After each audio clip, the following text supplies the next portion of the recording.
ఈరోజు అయితే ఆకుకూర పులిహోర చేస్తున్నాను. ఇందులో 4 రకాల ఆకుకూరలు ఉన్నాయి. ఇందులో మనం ఇష్టమైన ఆకుకూరలు వేసుకోవచ్చు అనమాట. పాలకూర, మెంతికూర, తోటకూర, తర్వాత ఇందులో చుక్కకూర. నేనైతే 4 వేస్తున్నాను. ఇంకా కొత్తిమీర కూడా వేసుకున్నాను. గోంగూర వేసుకోవచ్చు, ఇంకేదైనా వేరే ఆకుకూరలు కూడా వేసుకోవచ్చు అనమాట, ఏది ఉంటే అది. ఇప్పుడైతే ప్రాసెస్ చూద్దాం.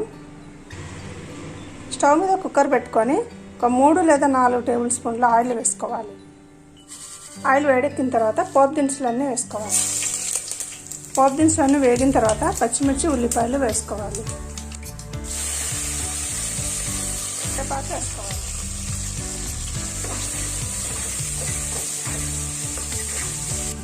కడిగి పెట్టుకున్న ఈ ఆకుని సన్నగా కట్ చేసుకోవాలి.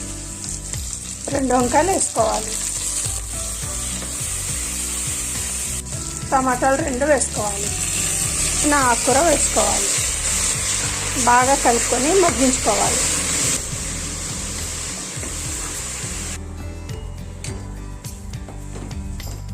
మూత పెట్టి 2 నిమిషాలు మగ్గించాలి.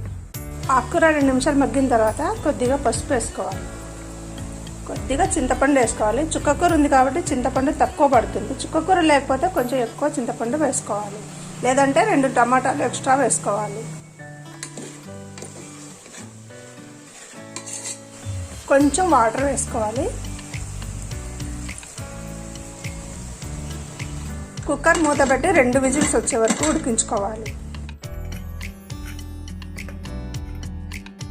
కుక్కర్ తీసిన తర్వాత తగినంత ఉప్పు వేసుకొని పప్పు గుత్తితో మెత్తగా ఎనుపుకోవాలి.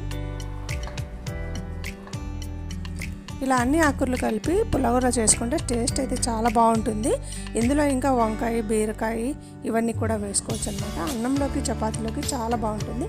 ఒకసారి ట్రై చేసి చూడండి. వీడియో నచ్చితే లైక్ చేయండి. Thank you for watching.